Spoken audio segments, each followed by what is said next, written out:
This is the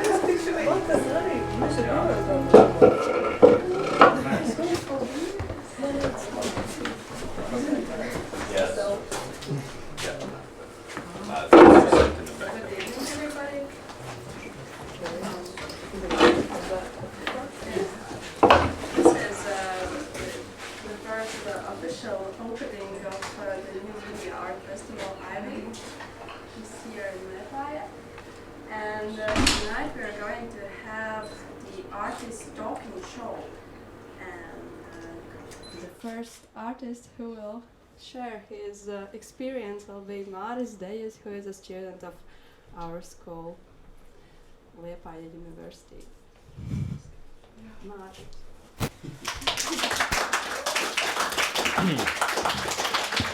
Good evening, everyone.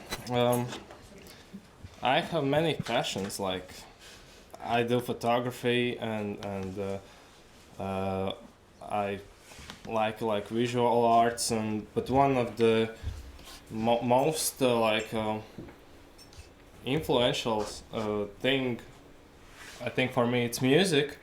So I'm kind of into electronic music, and I have many projects been in this period of time while I'm studying, and I will share some of my experiences. So first off, I have this one project. It's called Demo V. It's simply electronic music based on beat music, and recently, few weeks ago, I released EP, and it's pretty cool. Yeah, because I'm really happy that I actually finished the project, and it contains 4 tracks, 1 remix and 3 original tracks, and the basic concept of it was that I didn't use any samples or something like that. It was just pure instrumental stuff, and I collaborated with one of our students, Uldis Hasners, who is also based in sound art, but also in visual arts and projections. And what we came up with is my visual identity of the EP, the album art, and at the same time he's doing great job at making videos. This is album art. It contains renders of objects which are included in videos, 3 songs, and there should be 3 videos, but right now the first one has been made. So I would like to share with you.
Yeah, long story short, just I was making this beat music for like maybe 2 3 years, and I realized that okay, it's enough to just put them on SoundCloud and delete them, make better ones, put them on SoundCloud, delete them, and repeat the cycle. So I figured out that I need to push myself to make like some concrete subject, and yeah, that's one part of the story. Second one, yeah, my talk is like in 3 parts.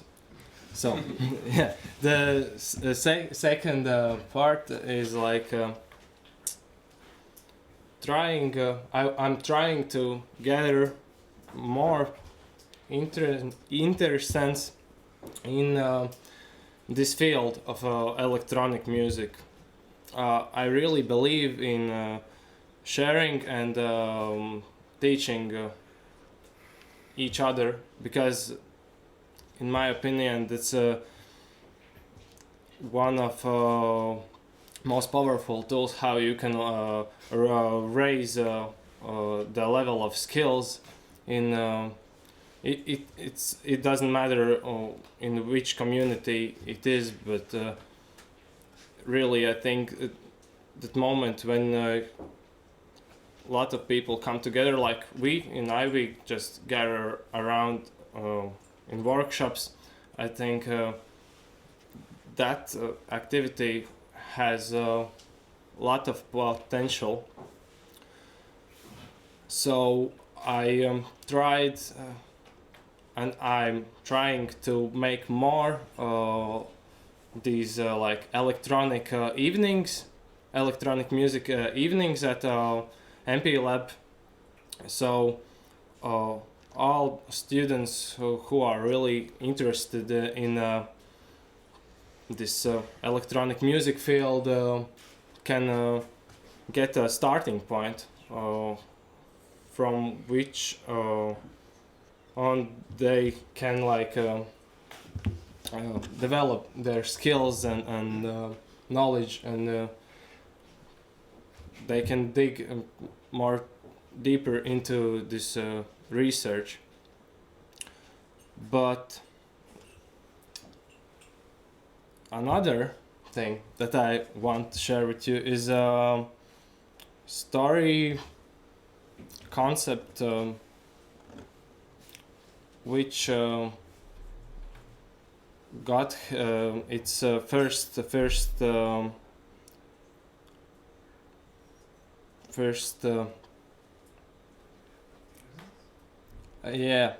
thank you. First appearance at last year's iWeek. It's electronic music performance project which I made with my student friend, which isn't here, Gustavs Lociks, and it's called Dejo un Locies. It's in Latvian. In English it means like dance and band. Kinda absurd name, but we just went with this humor, with this idea that it should be something informal, and so we tried to like just improvise, perform at every like event in our university and city, and last thing that was most like colorful was a gig in Riga. We were asked to play in one art gallery, and that made ourselves to think that yeah, we can really like do stuff. So the main concept is that we don't have any like musical sheets or any idea how the performance will sound, but we just do stuff, and it kind of sounds.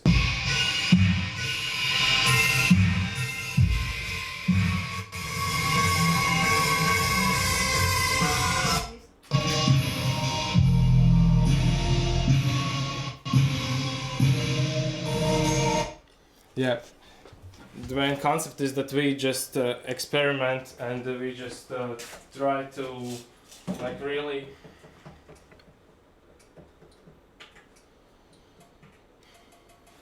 we just try to like improvise, and what I want to try now is improvise too, like we do with Gustavs. But Gustavs isn't here, so I will improvise alone. Like maybe hour ago, I put some samples on Ableton drum rack, and I think it really is needs to be louder.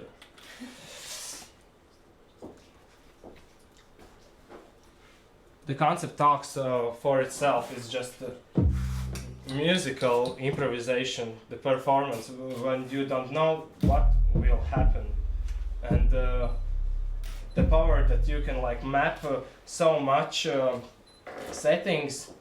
It's kind of amazing. You can just experiment. I need like one volunteer from. I can be a volunteer. I'm standing anyway. Yeah. Or you need female volunteers. I need female. I figure it out.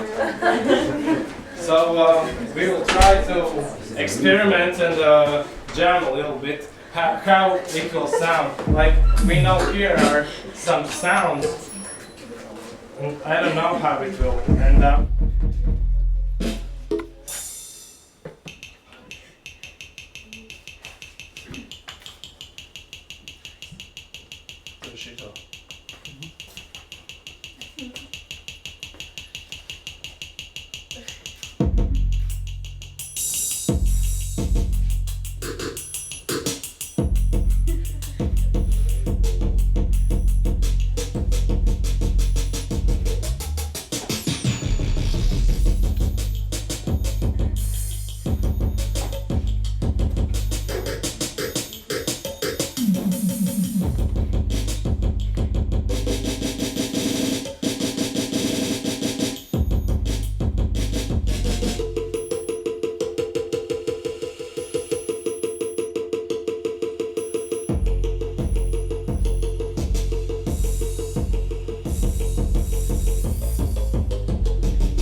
Pretty well.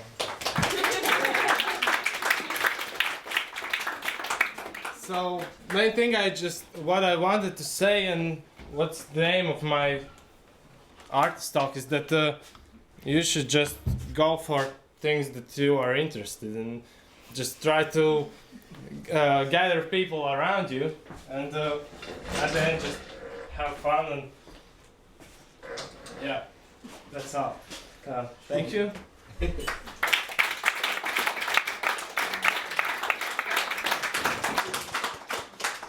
Thank you, Maris, for your presentation. And the next speaker will be Eva Viiksne from our school too.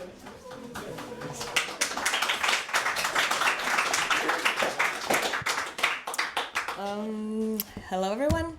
I also study in this university. I'm in the first course, and I'm gonna talk a bit about a project I did while I was studying in ESSP summer school. It's a photography school, 2-year program, and so yeah, in short, try to keep it brief. If I can open. Yeah. So, forever, yeah.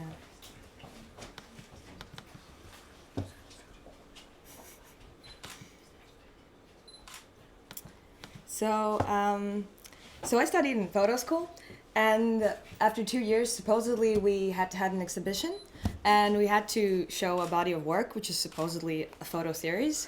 But I was really struggling with the project because I was really kind of unsure what I want to show, because I've done like documentary photography, some portraits. I do a lot of self-portraits, but in the end, I was really unsure. What is the end product? What I want to show in the exhibition? And what I ended up was with kind of let's call it. It's basically this web page / visual diary, and I exhibited it as an old school monitor. Kind of with fairy lights, and it had like an old mouse, kind of trying to give the feel of what would my room look like, the space that surrounds me. And basically, I'm gonna put you a short video where you can see what was happening on that side. By the way, you can check it out around the corner on the left side. Sadly, it's only in Latvian because at that time, I didn't think that I should do it in English. No.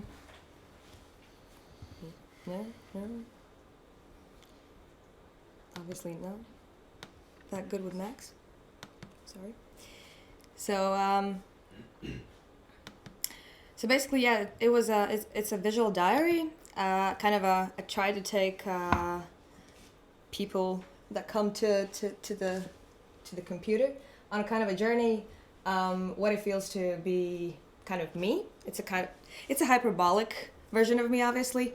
Also, there's a lot of emphasis on me as a young female, and on me as a person who's trying to date in the world of Tinder, thigh gaps, and the usual stuff like Photoshop bodies and everything else, and how kind of I see myself and project these things on myself.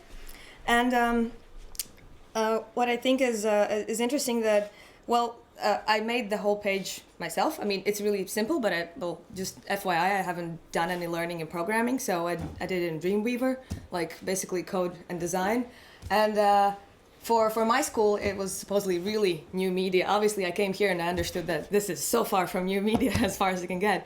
So the main point is that for me, this kind of medium of web page that I made myself, and the whole aesthetics of it, as you can see, it's kind of really early 2000s.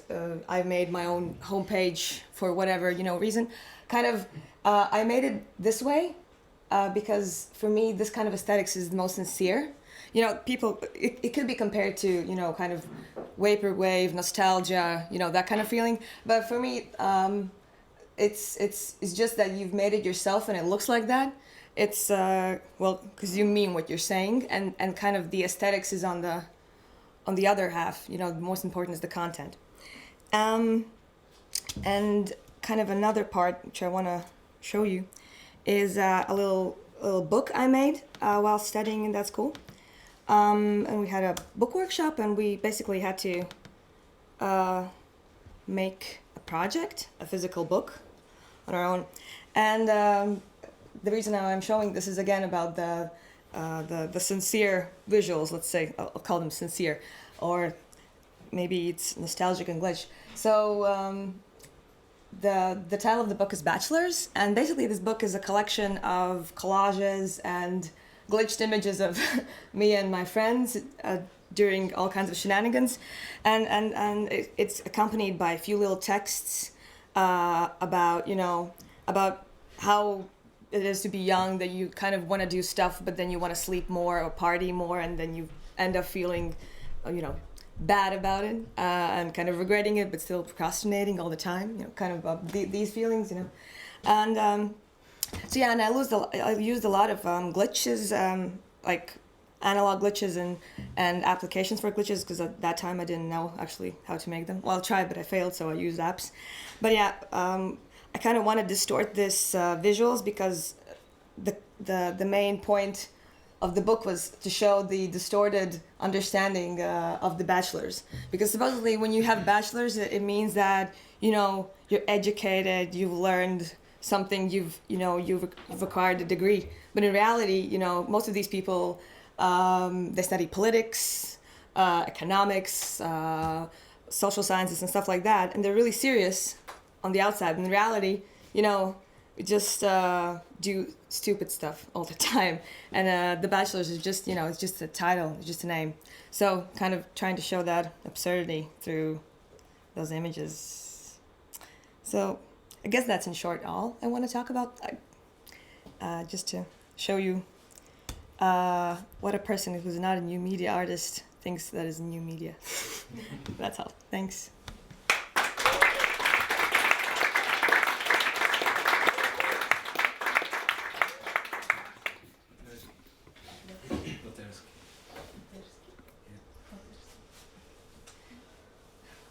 Thank you, Eva. And the next speaker will be Artur Peterski. Yeah, pronounce it right. And he's from Poland, and he's studying in Netherlands. Yeah. And after Arthur's maybe Korn, the wolf. Can you speak? Is he here? Yeah, can you? Yeah. Okay, cool. Then let's listen to Arthur's. Hey guys, thanks for the applause. We did like a project last year which was done for Into the Great Wide Open. And it's a festival located on the island of Vlieland, which is an island in the Netherlands which wants to be ecologically self-sufficient in every way. So they are looking for concepts that that can boost that image in a festival. And our concept was like a tea garden. I'm gonna show it you from a website. So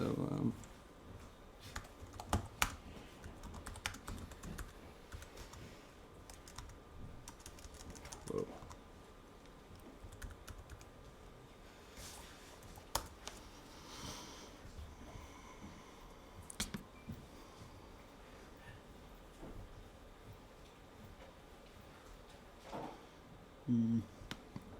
I'm not used to Mac, if you notice that. How do you scroll? Oh yeah.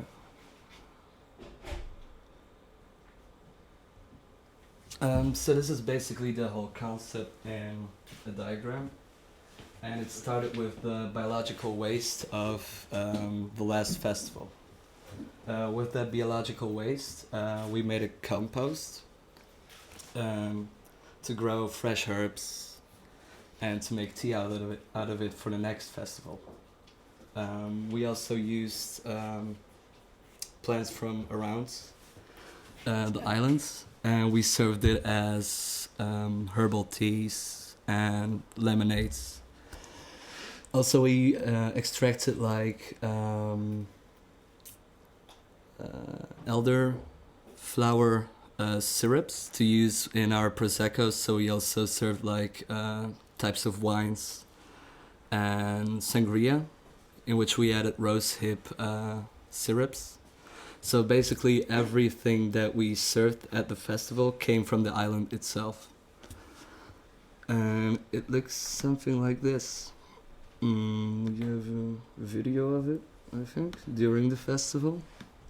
Oh yeah, we also used this company called Weltefrei, which is a design company for outdoors, and produces stuff that is like eco-neutral, so they don't waste a lot. Oh, thanks.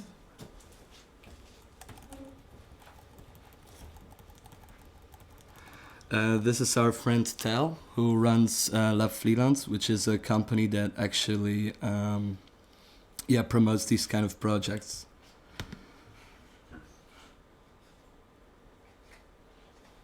what's up with the sound?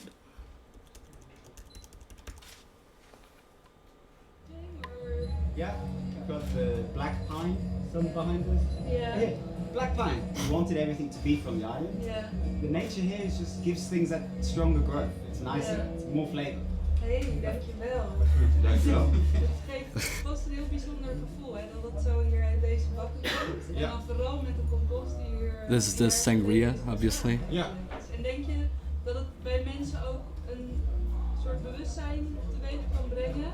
Nou, wat het vooral is, dat Vlieland houdt zich bezig met de duurzame transitie te helpen versnellen. Ja. En wat we daarvoor het allerliefste doen, is kleine, concrete projecten Ja, precies. proberen te doen, zeg maar. En vooral het doen gedeelte vinden we belangrijk. Nou, en in dit geval hebben we dus het groenafval ingezameld. En daar proberen we dus een kleine kringloop te sluiten door het groenafval te gebruiken als een grondstof voor nieuwe producten op het festival. En in dit geval is dat product thee. Okay, so yeah, that was a short impression of what it was, and we did our first tryout at that festival. Then we went to ADA Green, which is like a conference for projects on dance festivals that want to also go more into a eco-friendly type of dealing with things. So we got a lot of good responses, and next year we'll do more festivals in this type of way, because basically we remove a waistline that comes with most festivals, which is biological waste, and we do it in a manner that you get something back for it eventually. So we can collect like biological waste at festivals, and after that store them at urban farms, and yeah, grow herbs out of it. Yeah, if anybody is interested in the full depth of how we did it, you can just ask me later on. I didn't like work on anything, so this is all improvised from now. Thank you guys. So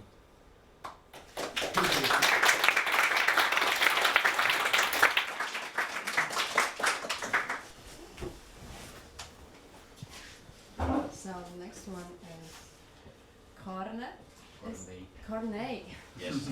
Nice to meet you. Right.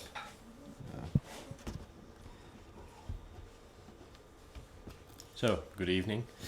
I actually wanted to start off by saying that I completely agree with Maris that you should just, gather around a nice group of people, experiment, and yeah, that's kind of what I'm doing right now. This is all improvisation, but I wanted to tell something about how I kind of encounter my project, especially after watching a lecture by John Cleese on creativity. And let's see, I wanted to address 5 points he mentions in his lecture, and translate those points in how I deal with my work. And I will do that in a bit. First, I want to show you the work which I want to talk about. Let's see.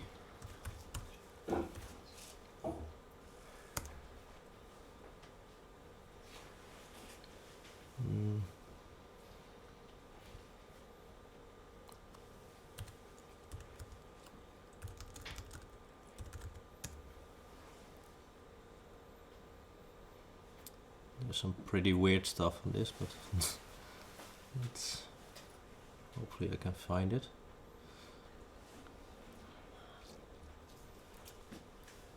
Let's see. Yeah, the top one is like some project I worked on which involved the sex industry, so don't mind that one. Yeah, this is it.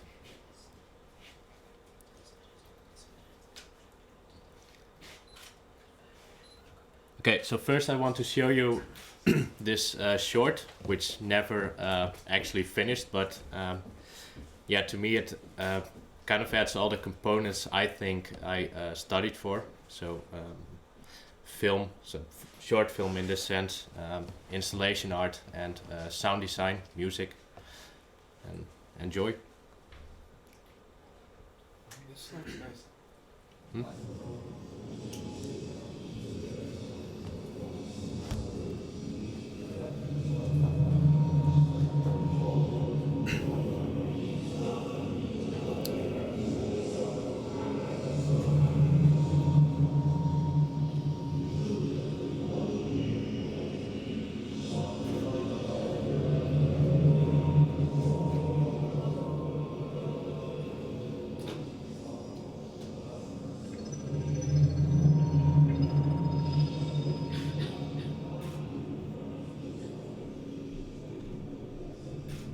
I feel like doing fuck all. There's no real need for me to get up. And yeah, I should work, but fuck 'em all. They can get stuffed. Fucking everyone can just fucking fuck off. Fuck off, get stuffed, piss off. And if anyone calls to tell me, oh, you have to come into work today, I'd kindly respond, well, you sir can go fuck yourself. That's what I'd say. I need a moment. I need to just chill a sec. I need to just sit here and relax before I break someone's fucking neck. Just breathe in and breathe out. No reason to be leaving. No reason to move about.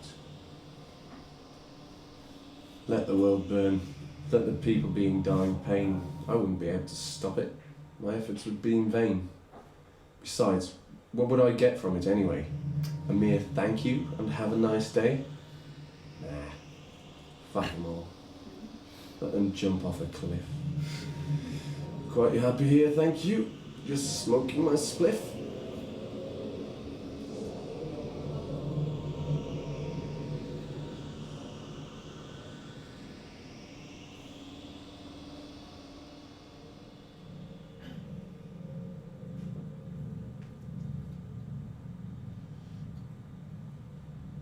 But then there's the man next door, with a bigger house and a bigger door.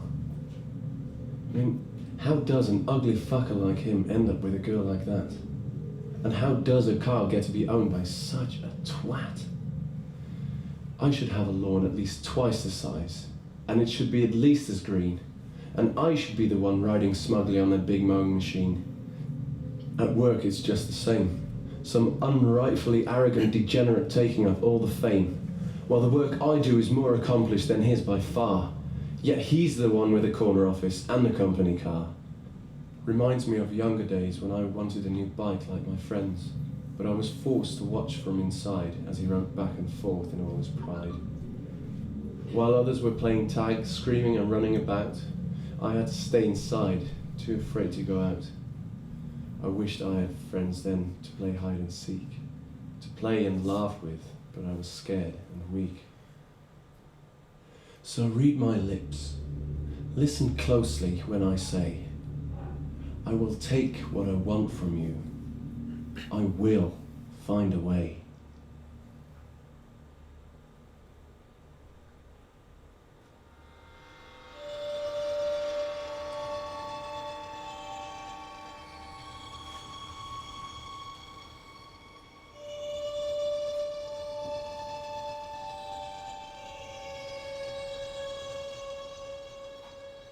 Geometric shapes take on the form of anything I want.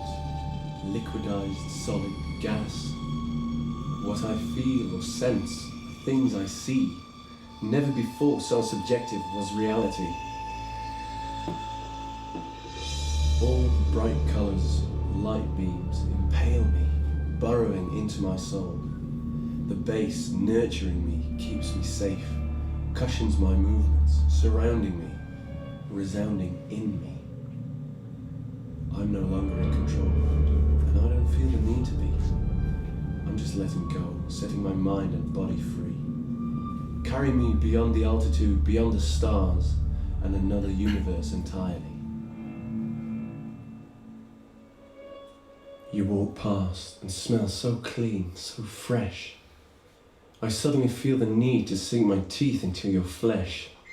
The warmth of your hands, so soft. The tenderness it had, and the silky cheek on a face so glad. I stare at you and undress you with my eyes.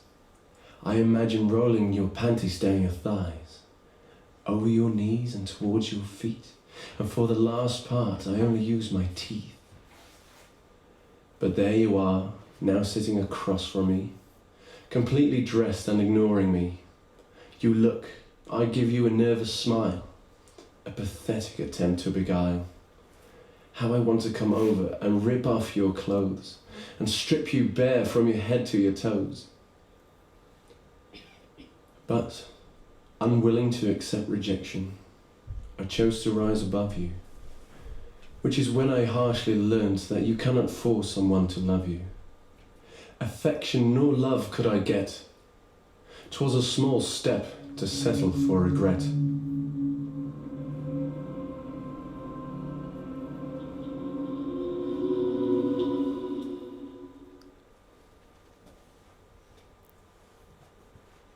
All right.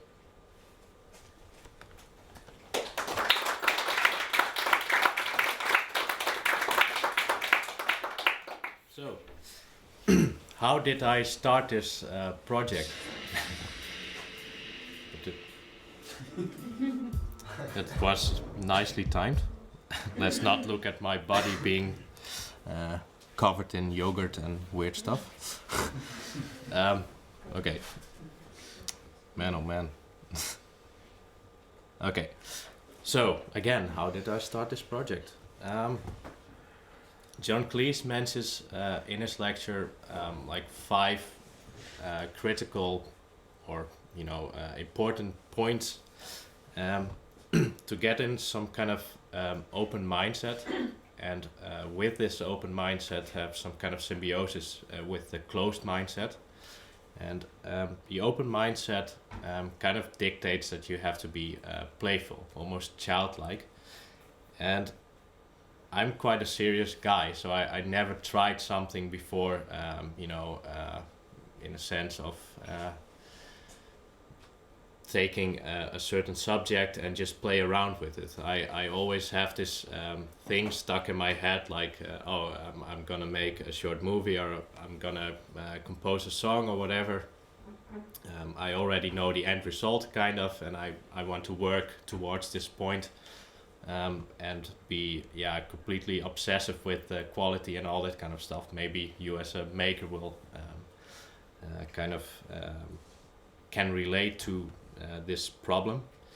But then I was like, okay, I'm just gonna use these 5 points, and these 5 points are space, time, and a lot of confidence, of course, and then the last point, and for me the most how do you say it, the biggest revelation, was humor in that sense. So starting with the first point, space. At my place, at my home, I have all my gear, and but I also have my place with a lot of distractions, phone, Facebook, whatever, and I try to eliminate that by creating the perfect space for me to just be alone with my really annoying mind, which is constantly fighting for this almost megalomaniac idea of getting this result, this high-end result. So I wanted to eliminate that, and I made a space for myself, actually at my academy where I study, which was just completely blank, and I sat down with my colleague in that sense. So that took me some time, which is the second point, because I wanted to really realize what was bothering me in that sense, and that took a lot of time. How do I set up the good workspace? How do I keep from committing a sin in that sense, taking up my phone or whatever, check Facebook. So when that was done, I was quite happy, and because I never had this clear thought of creating the space for myself. So the third thing he mentions is again time. He thinks, that's his lecture, that you could only be concentrated for 1 hour and a half, and after this hour and a half you should have at least a break of half an hour.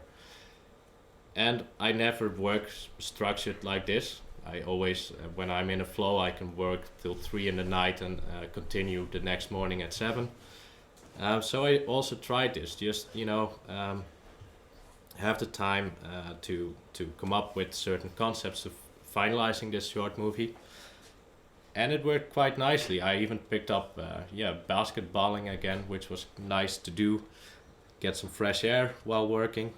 And the fourth bit was confidence. So for me, it was just really keeping to this point and being confident that the end result, whatever it should be or will be, would be just fine. It's just an end result. And the fifth one, humor, was the nicest experience of making this short. Because if you watch the movie, there's some a lot of silly things we just came up with, like this is all combined with spoken word, and it's quite serious, and it's about a man losing grip of himself, and we were thinking like how can we find a nice counterbalance in that sense.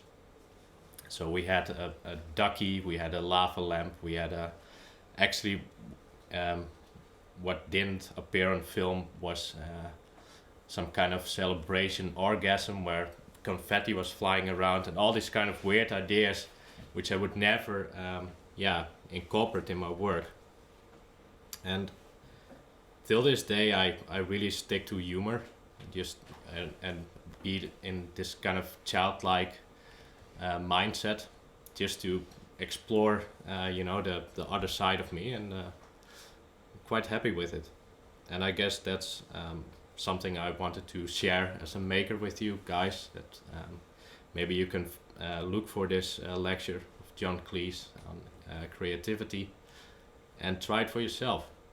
To me it brought a lot of nice things, a lot of nice collaborations, and I think that's it. Thank you.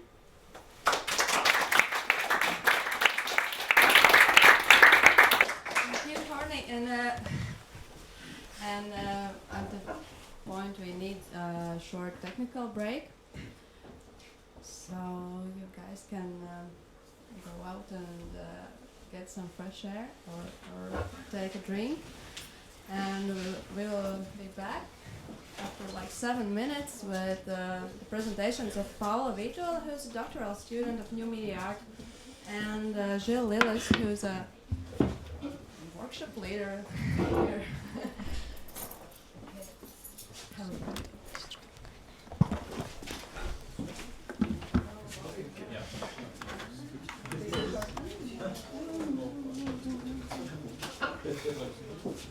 Don't throw hats.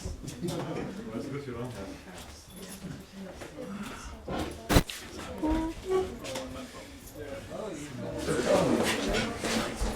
Never make it serious.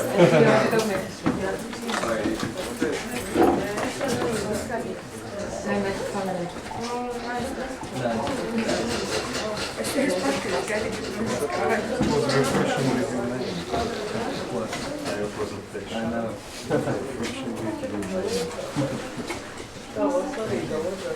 I'm very curious to hear Yeah, I'm too. No, seriously, I haven't done it before and I have no idea. It will be improvisation. It will be total improvisation.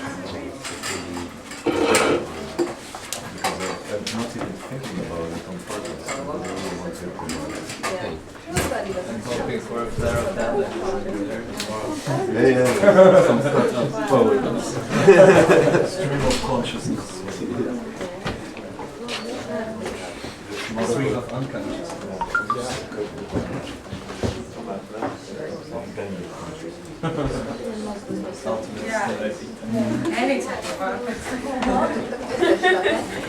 vocabulary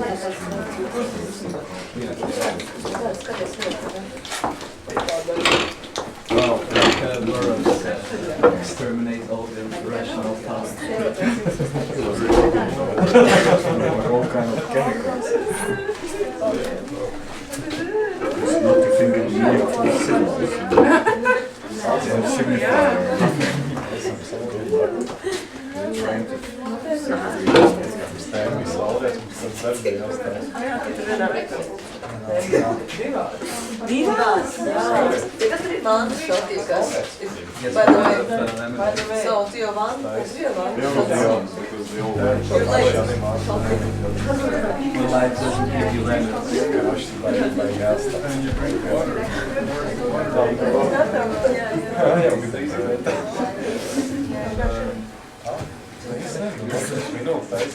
Oh, you mean if you can drink the water? Because some places you cannot, like it's not clean from that. In a hotel, I don't buy bottled water, this kind of.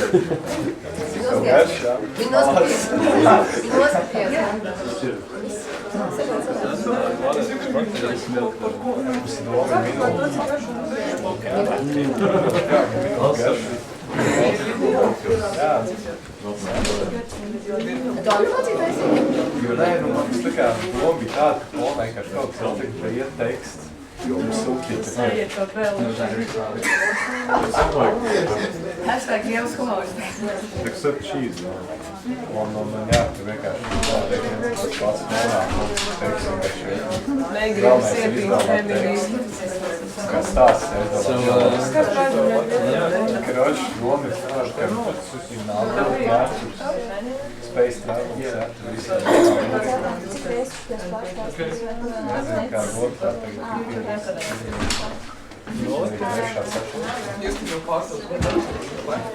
Space travels, jā, nezinu, mēnes kā uz Netflix, rīt, jā. Tas cilvēks, kā dzīvo uz zemes, redz to kā sauliet. Zemes ir sauliet, tas kosmosā lidojam, nav sauliet.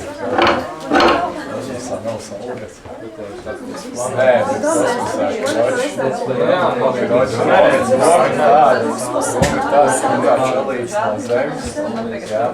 Tikos, tā alien tos kuģi un visu laiku meklēt, kā dzīves mēs jau atrast.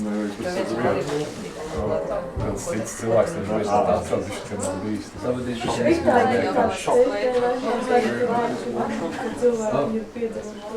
Jā, kroči, tas šalīts stāsties, tiks informēti.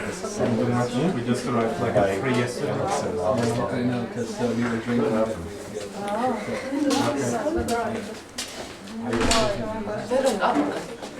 So what are you doing? Es domāju, paņēmu Sneaking, having a kaut arī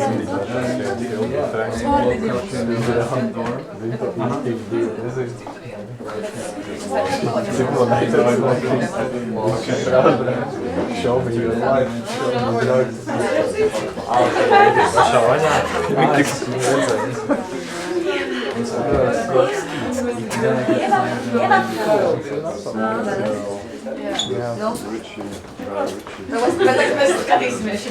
Oh, šitā ir tā īstā daļa, ko mēs sakām. Like outside with only a sugar. No regrets. You know, you have to have a car to get outside.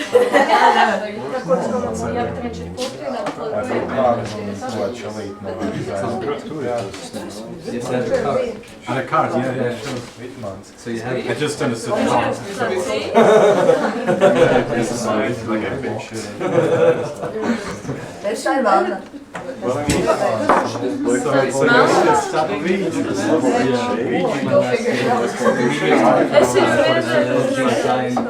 Design, yeah. Illustration and But I think it was really bargain, like, but it was, no, like, it would be hard for me to really say it's like art, but it's designed or do you want to see it like this? It's like an art work. it's a lot of Yeah. art.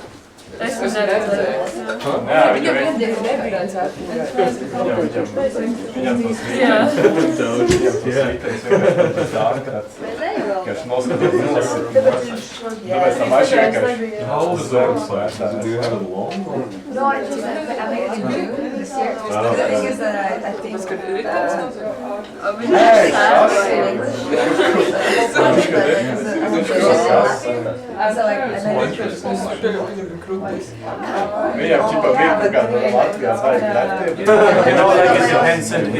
it depends just it seems more that you want to sell the concept for and not present it as this, just a concept like put it in the frame. It's always made it like more more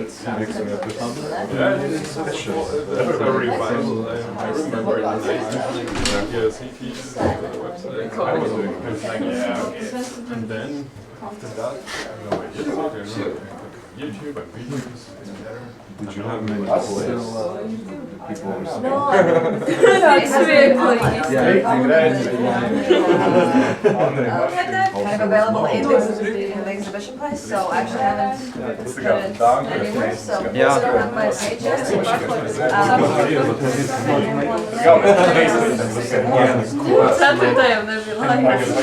maybe we can make a song. Take the risk. It's over the top, and it's kind of hard to be, it's just, exaggerated. But people who know me draw the parallels to real me, so that's a bit risky. I think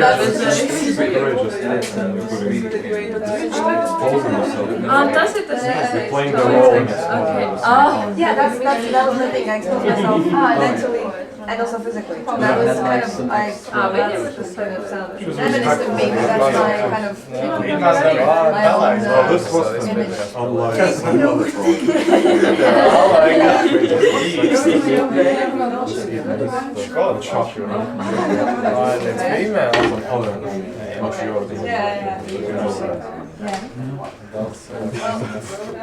I mean,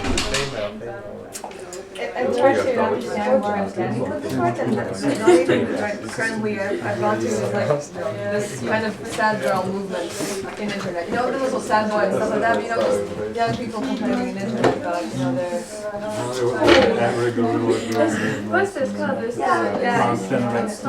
But this is kind of sad, not that aggressive.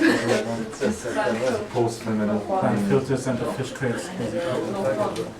Yeah, sure. There's sound, but like some sound effects. There's sound effects, and then there's the end of the video where I talk to them. What's the big side? I don't know the big point of the sound part. I also like, because, I mean, it's always like how it would be like, if you do it for yourself, So much. or how do you present it, or is it also part of some, how do you approach other people, or how do you... They work in contemporary art, like in the field of photography, so they do images and people and personal stuff. And then I came with all the cluster that was this, and gifs and short video snippets and stuff like that. And they were kind of like, I don't know what you're doing, but they see that this is something, so you can go and exhibit this. Like, if you're And you're also like very sensitive girl in the video like that fish feel good. It's really cool because it's the voice controlling apparatus. Because usually it's the male who's controlling okay. the male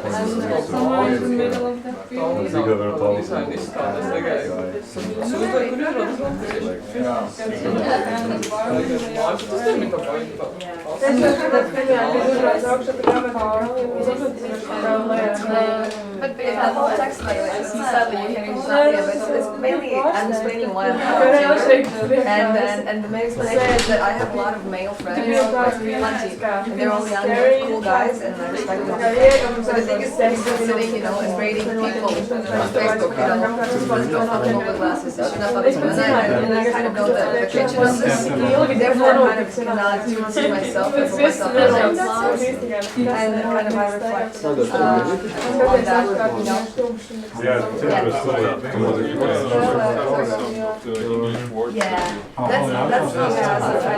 keep it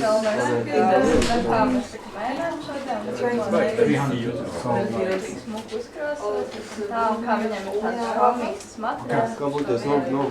Thank you so much. Because to be honest, this is one of the first time that I'm talking to someone who kind of has captured what I thought, because before the back feedback that I got was pretty like, okay, this is something interesting, I don't understand this. It's something less antagonistic, but Yeah, Dynamic of evening, I mean, music people love this question. It never came to the question. I mean, this would be We had actually many questions. tomatoes with it. Do you want to look every certain way? kind of breaks Some Yeah, stuff was more I've seen a documentary that was And it would about, help the artists. Wait, maybe you see what the it, hell am I doing? just don't, it was about how we struggle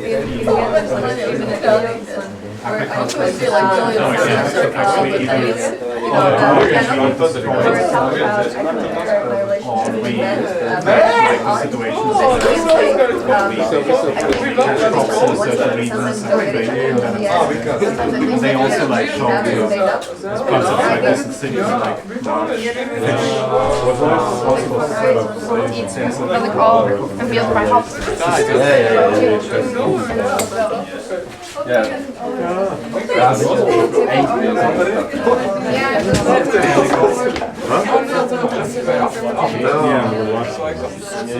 Hopefully not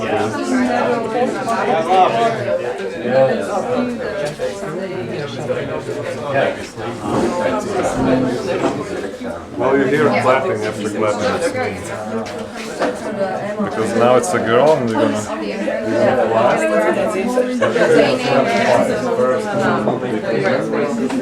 Because from my perspective, from your details, I like ethically like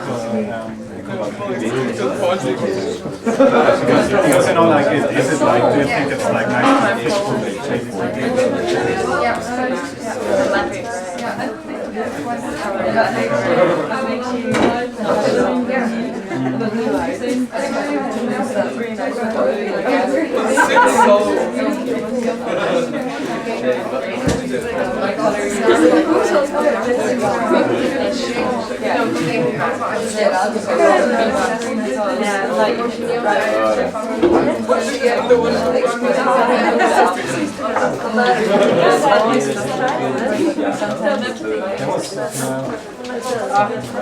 we have like in Castle, I used to like the car, they said, he will work because I love my we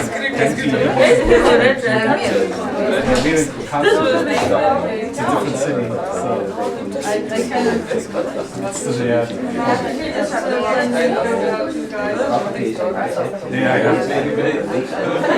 I think we have I think we have met, but maybe we talked. I was just like maybe I forgot about him. Then he will meet me and he will meet me as if we like drank together as we are now in the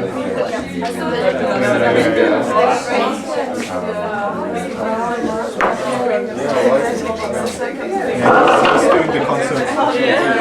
It is spectacular that you're able to do stuff like this also in the festival. Or is it like more? Because this seems to be like a real.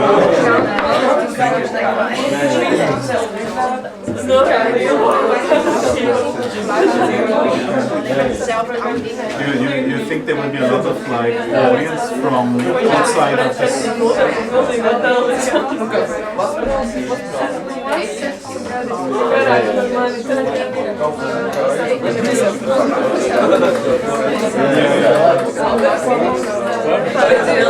It's experimental. They need to listen to someone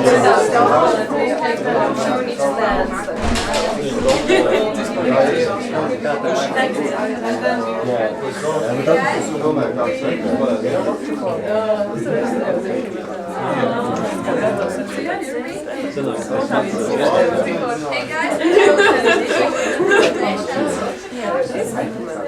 after the break we have two surprise speakers and one from two is Arthur Jettos, who's a new media art student. Here. So, hello everyone, my name is Arturs. I make music and I'll be showing you two of in my thoughts, the most successful tracks I have made. So, a little bit about myself.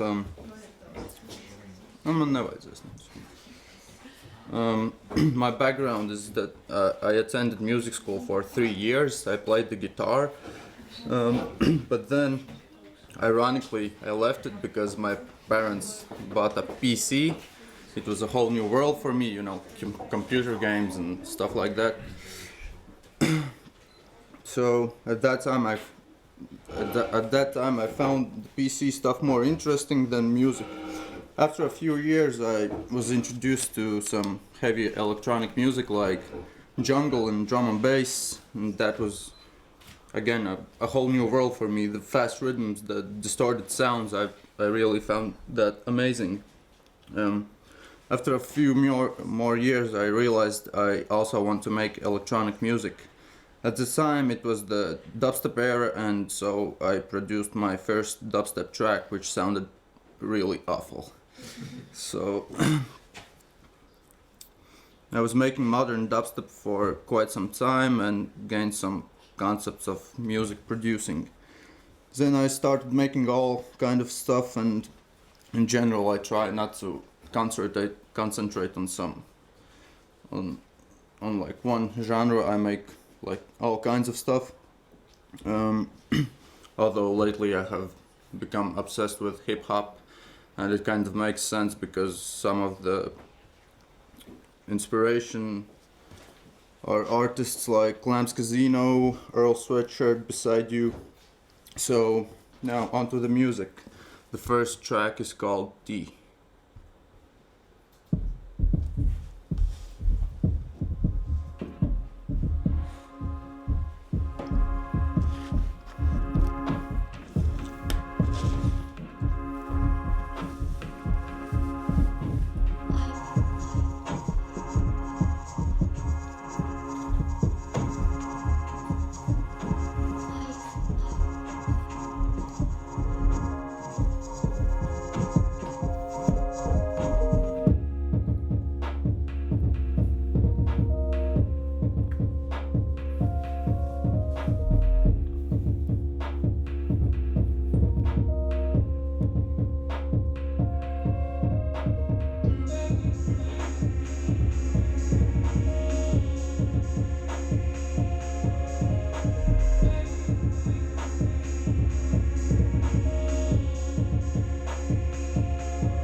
The second track is called Miss You.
Thank you.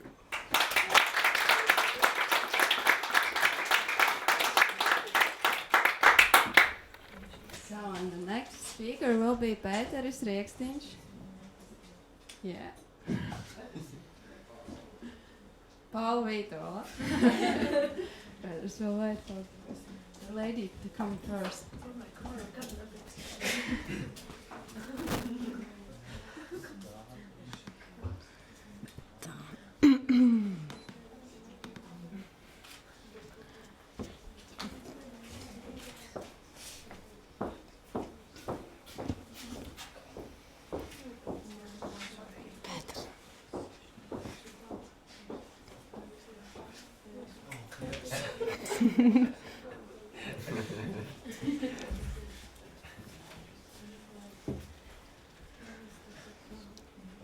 So, hello, my name is Paula, and as Anne mentioned before, I have been here for quite a while, since 2010, and finished here bachelor's, master's, and now I study in doctoral studies already. And I'll start telling about what have I done. Not all what I have done, but some of it. This is one of my projects called LightNet, and it's part of the series which led also to my doctoral thesis right now. The series are called Demystifying the Network. And what I did in this series of works, I explored the different ways of how different communication devices and systems work, and tried to somehow not explain, but show some principles and aspects of it in some works.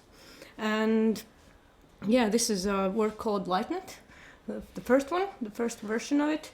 And what it does, it sends images from one computer to another computer using just a blinking LED light slowly, like just blinking. And if there is a white pixel, it shows white pixel, and if there's it shows a white light, and if there is a smaller black light, it shows black pixel. And yes, here it is in the really recent version of it in exhibition Open Fields in Riga Rixi Art and Science Festival.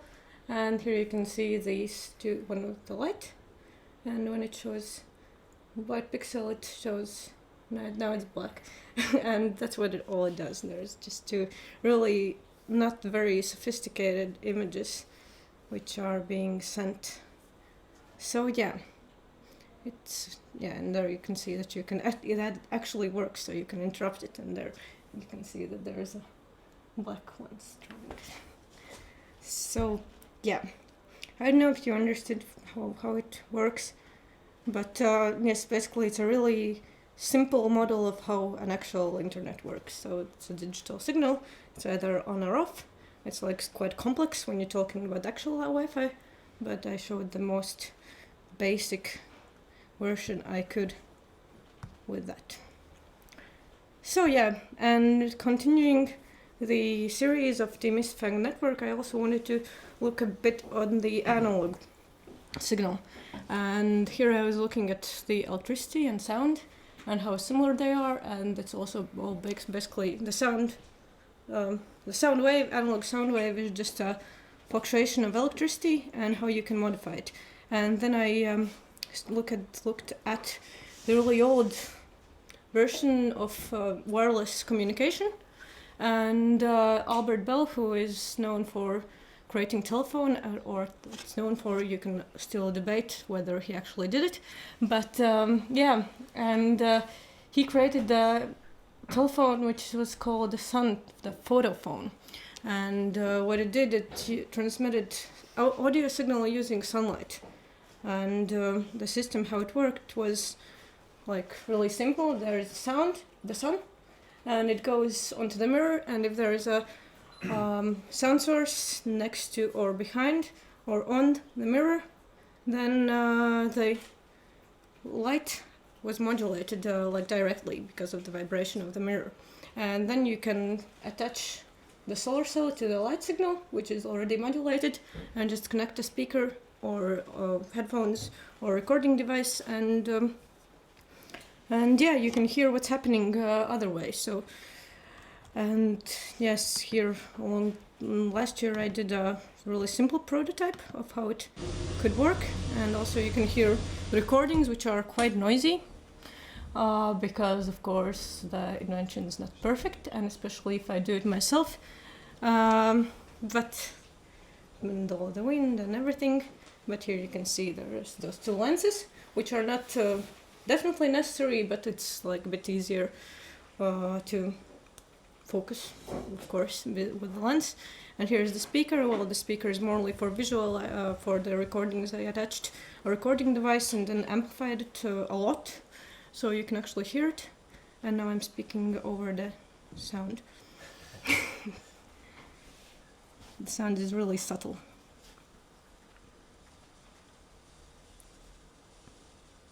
And mostly noise.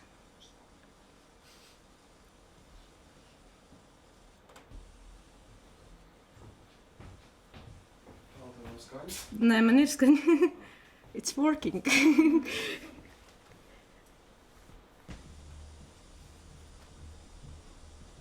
Well, you can now hear the subtle banging.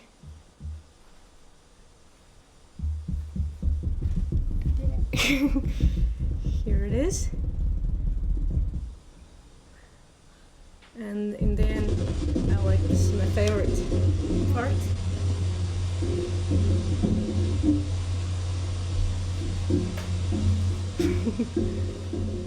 And I'm still working on this summer. Well, that was from the last summer, and then this summer I also did more recordings, trying to find better ways to do that. Like, well, the most direct way to do it, just for testing, is attach the mirror on the speaker directly. But then it's not just for transmission. You can use it, not like field recordings. You can attach the mirror to the speaker, then use a solar cell at the end, and then you can hear for example, music. And no, this one. And this was also recorded using sunlight.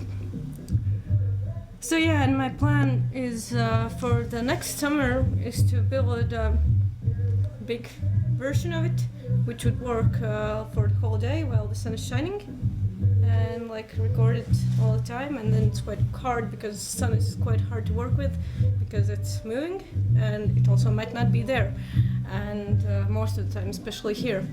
And yeah, but I would like to do the recording for the whole day, and then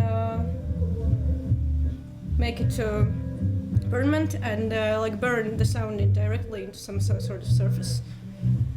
So yeah, that's my future plan for that. I don't know what else I can, yes, about this at all.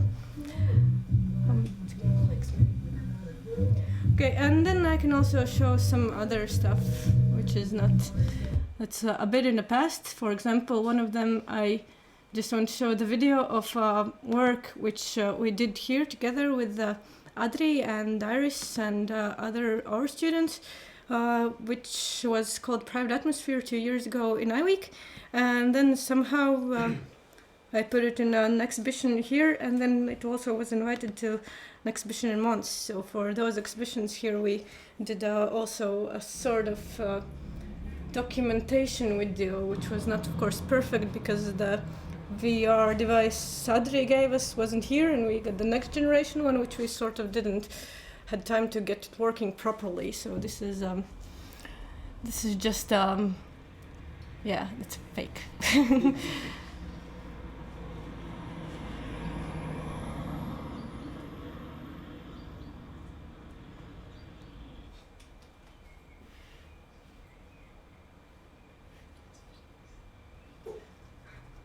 But those who don't know, the Private Atmosphere was a helmet. Well, Adri had a workshop called Body Extensions, and he also had this VR device, Oculus Rift, and of course everyone wanted to use it. And we built a device which is to completely turn off the actual world, and you can live in your own world. So the idea for the future is that you can also modify things you see, and for example turn off things you don't want to see. And the same with hearing. You can turn off some sounds you don't like and add some other sounds you might like better. So you can still live with other people, but sort of not. And of course you have your own atmosphere, which is the coolest part. You can grow the plants you like in there.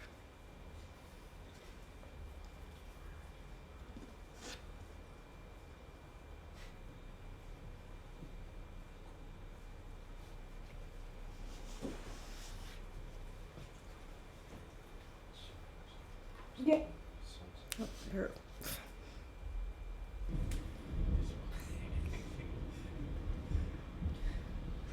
And everyone really liked us walking there. It was quite a strong impression.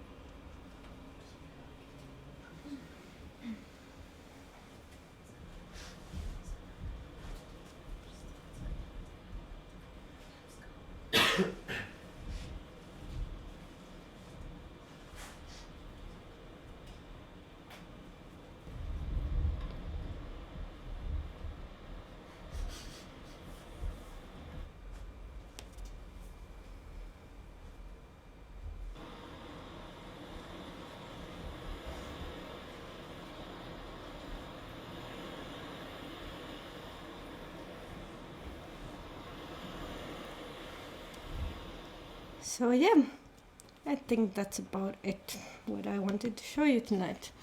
So yeah, thank you.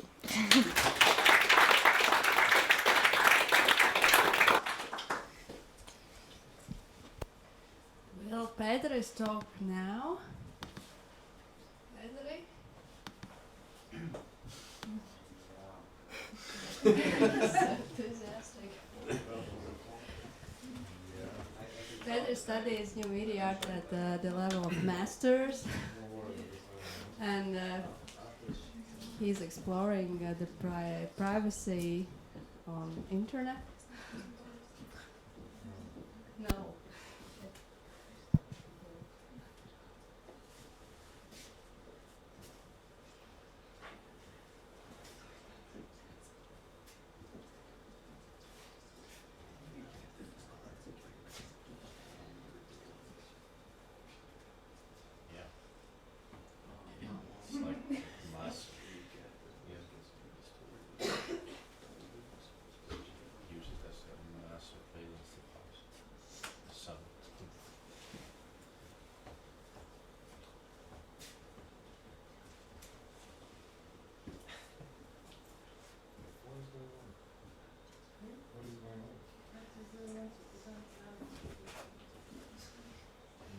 Maybe we should stop. Petri? You're coming?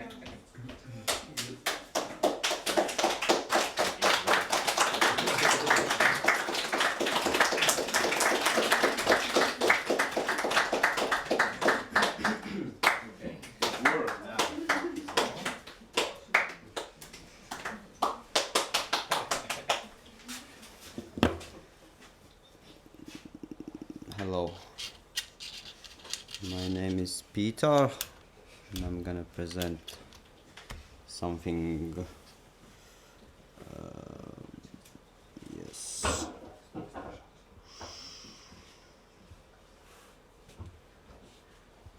Yeah. The thing I am thinking about these days is what is privacy. And is it something that that is easily to take away or give to somebody or sell to somebody? For example, if the privacy means that somebody knows what I'm buying or where I'm going with my Pokemons, then I don't really agree with that. That's it to the privacy. There should be something more. And yeah, and that's why I am discovering it in my way. I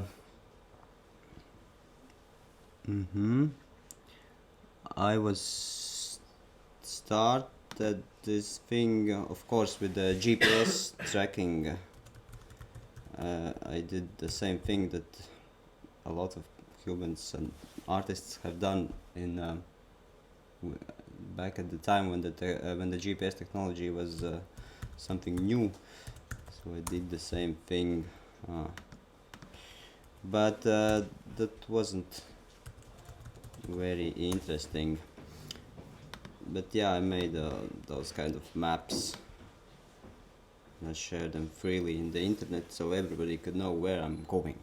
But yeah, that kind of facts usually are taken by the supermarkets and so on. Something small and unnecessary actually for us. So if somebody knows where I'm going, it doesn't mean nothing to me, I think. Yeah. And there's the real destination if you want to meet me at my road. Yep. But yeah, I made those, I think, pretty nice pictures. Yep. Okay. And after that, I started to, I realized that my life in the real world is quite boring, and I decided to do something with the screen, with my desktop. And together with the artist Livia Daudze, we made a project which called Beyond the Mouse. I think that's the web page.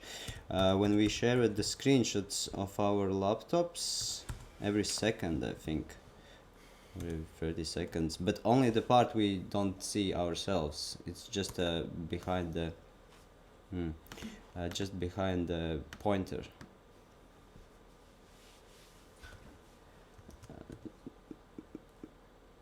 Could be that way. Okay. Yeah. You should check that out if you wish, but the webpage is pretty heavy. Oh, here it is. It's not active right now because we are not doing it. But yeah, they're making some kind of mosaics, and that was the comment there about the people who put images on social networks without knowing what will going on next, what kind of expression it creates about us. If, for example, if we are partying hard and putting it on the Facebook, and afterwards we are trying to get some job, everybody knows that we like to party hard. And that's not bad, I think. Yeah. But next, and also that was one time, and I realized when this application was on my computer that I started to point my pointer at the spots where it could be interesting in this mosaic. So I kind of cracked it up. So I needed something different. And then I moved to the hard drives, because the hard drives is a great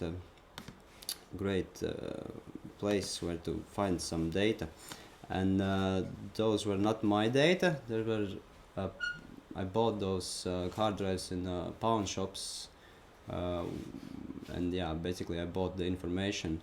If you don't know, then it's really easy and possible to get enormous types of data and files from hard drives, even if they're formatted or totally wiped out. So yeah, that is what I did. And of course what I found there, it was a lot of stolen things like movies and music. Oh, where is my this is, and also great collection of porn. And I decided to do something about that, and I made porn roulette. Yeah, because when I was searching those files, there's a good chance that you will the one image will be porn. So I made this porn roulette, and not to share this experience with others. And this is a small documentation about that. The sound is from recovering the data from hard drives. I did quite a bit of radio show in the, I don't know where, but somewhere in the internet. So yeah, here we have porn. And if you have porn, then the screen goes black and you die. But actually, a lot of humans wanted to see again and again.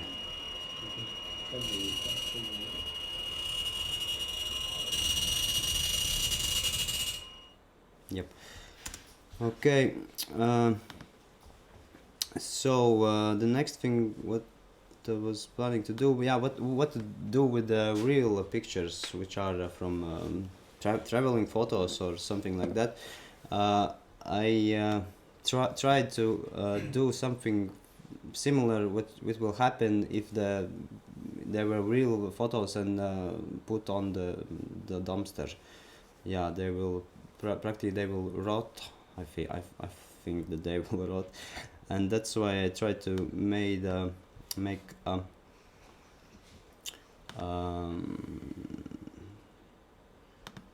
what's the name of that? Yeah, just to rot those images. Make a system with the maximum speed to rot those images, and this is what came up and out. Yeah, the totally new thing, because when the photos are rotting, there some parts are erasing, and there's holes, and the structure making something new, something different, something that isn't supposed to be there. So yeah, this is again one work with that rotten images. Yeah, but then I thought that it could be a great thing to create like data hell. Where all deleted data should be, images and so on. So I created the YouTube concert. I think we could call like that. When there's for the hours, there will it was interactive YouTube concert. I can just show you. It's still on the web. Which was some kind of purgatory of those images, and if you call the right number, then some image of hard drives appears for just a flick of second and disappears again. Yep, very scary. Somebody told me that. Ghost recall, I think. Like a ghost call. Ghost call. Nuts. Lobby.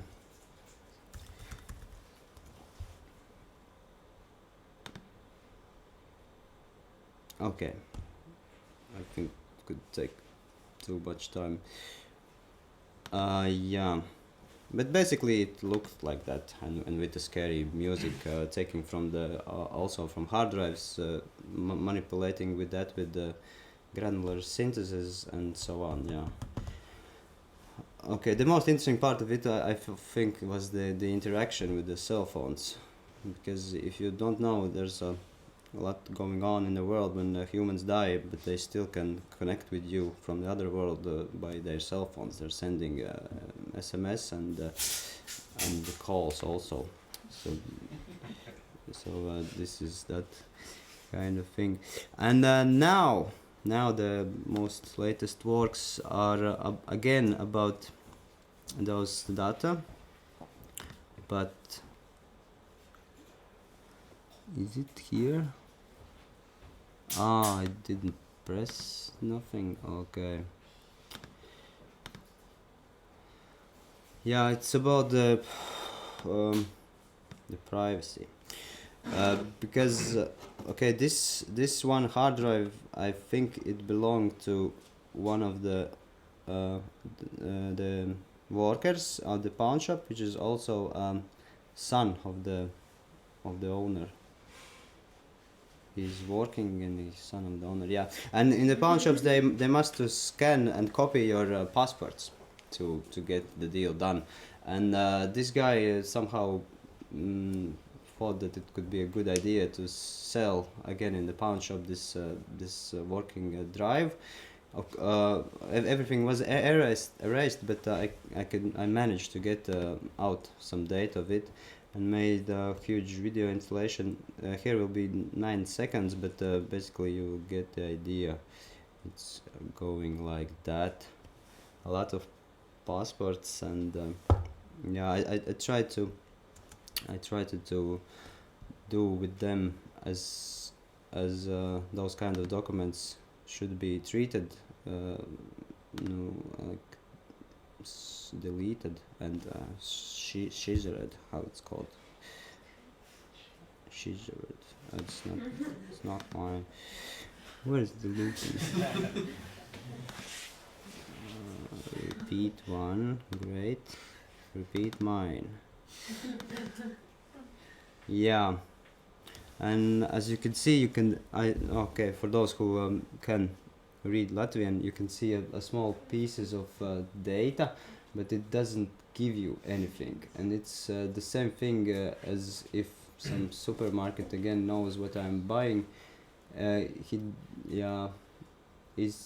Is my privacy gone at that time when somebody knows that I love oranges at Sundays? How it is, I don't know. That could be a question for you. Maybe you have some ideas, and you could just told me, inform me about that. What is privacy, and if it's possible to steal it, or it could be like a resource which could be sold to others. For example, if we going with our Pokemons, then we are taking some tracks, and then in augmented reality they could pop up some advertisements there. So it could be a resource of I could sell my privacy and that kind of data to somebody. Somebody needs that. I could sell it right now. Dope.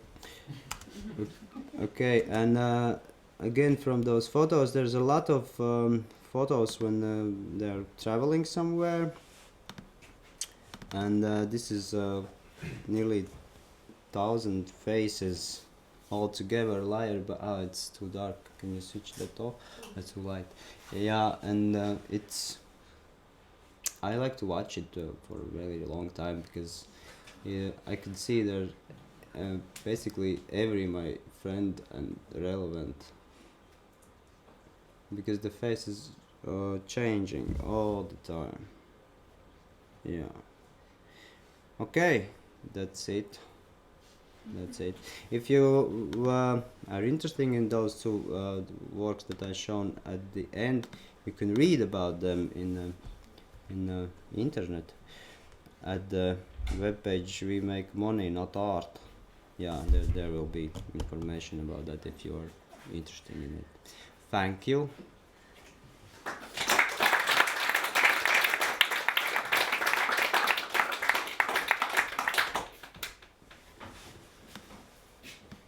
So, is it? Yeah, okay. You're still here. I want to hear you. So it's my turn. It's actually it's a lack of oxygen in this corner. I mean, we've been here more than 2 hours. So I really try to do it short and painless. And plus, I mean, attention span is probably short because I saw sort of was policing from the back, and I saw people actually not paying attention. And it's hard to see what you guys do because sort of I don't really see, but from that angle I saw people are not paying attention. So I guess presentations have to be short and somewhat entertaining. What I try to do, I'll try to present one of my projects. Sort of I did unexpectedly a performance. And I won't tell biography because we don't have time for that. I did performance in this year in Cologne And unexpectedly, because the cause of performance was not to sort of justify yourself being an artist, but to try to figure things out. I was really interested trying to figure things out. And the stage performance was the best format. And I have recording, or students recorded it somewhere, but I don't have it here.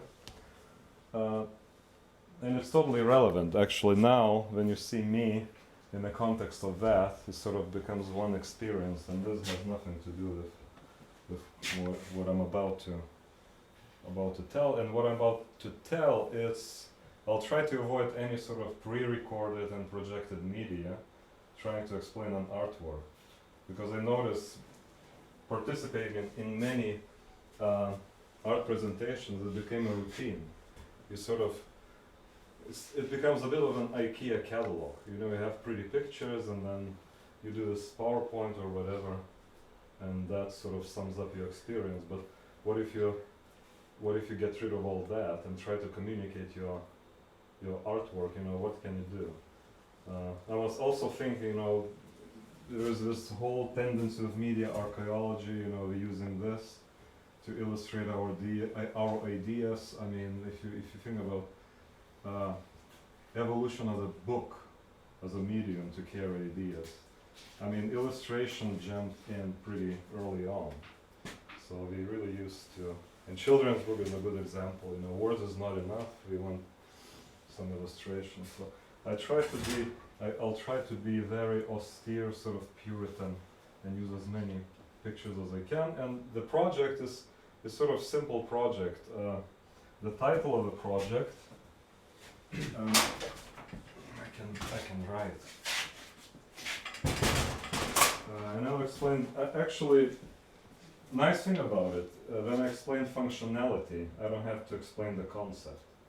So sort of functionality is the concept. It's not like, you know, you do concept art, and then you illustrate it with fancy pictures, and then sort of aesthetics take care or take life of their own, and the concept is somewhere. Sort of, there is big, in German you say Spagat between concept and aesthetics. Yeah.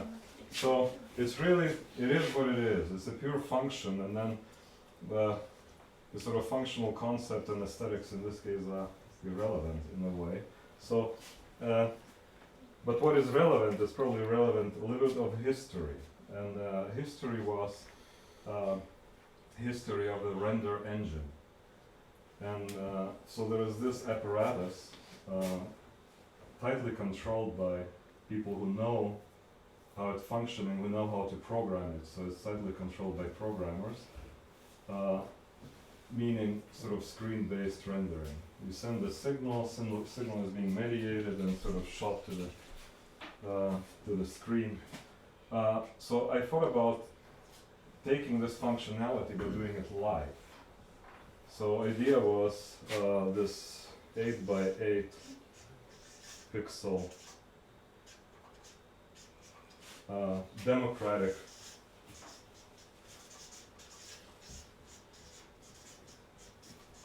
rendering engine.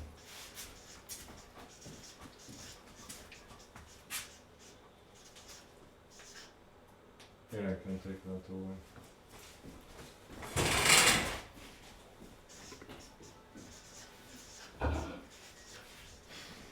Okay, so it was an event which lasted 20 minutes. The way it functioned, it was machine made of the people. I had 5 volunteers. I had actually a screen, the physical screen, which was 8 by 8. It's like a checkerboard.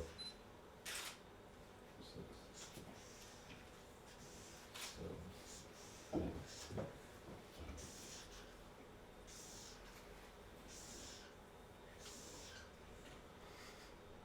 4, 5, 6, 7, 8.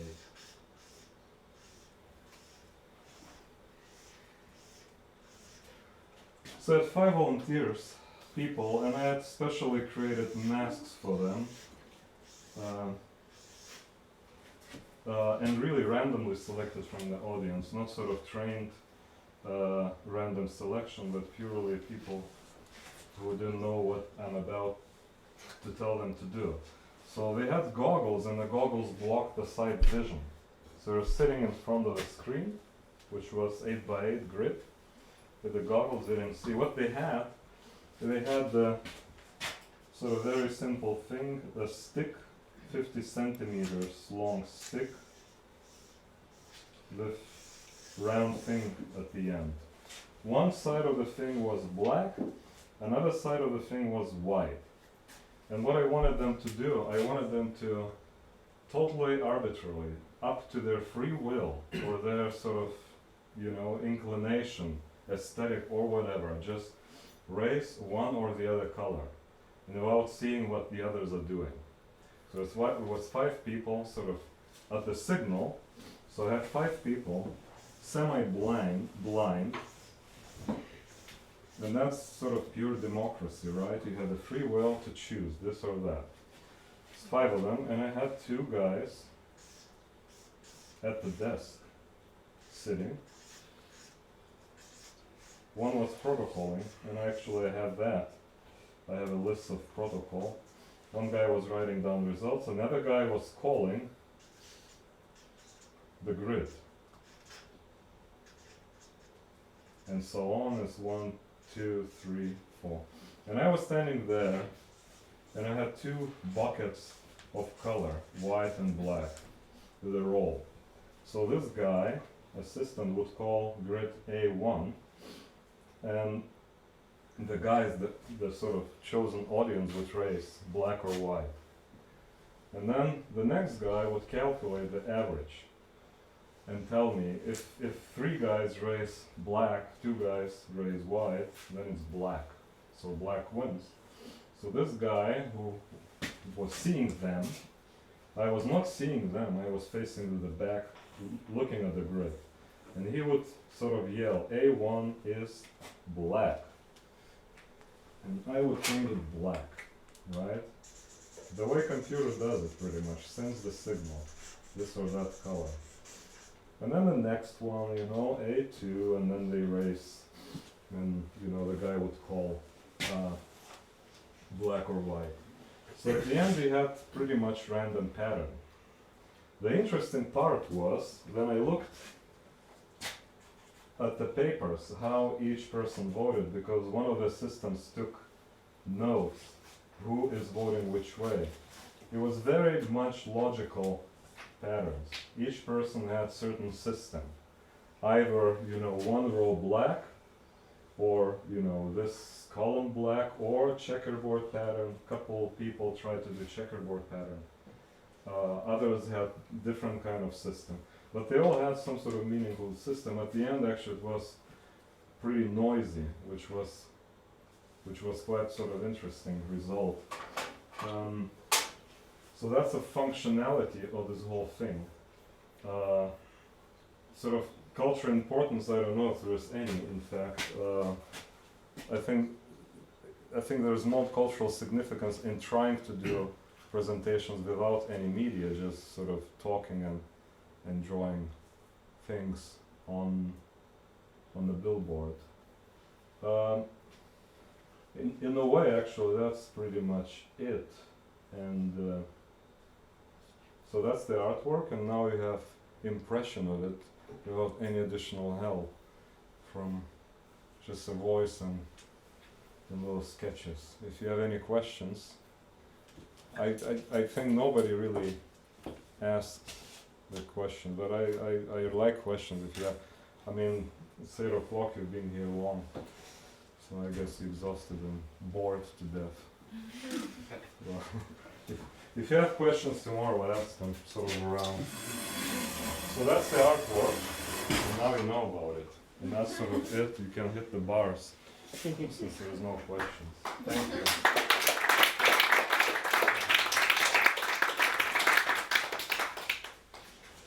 So, that's the end of tonight.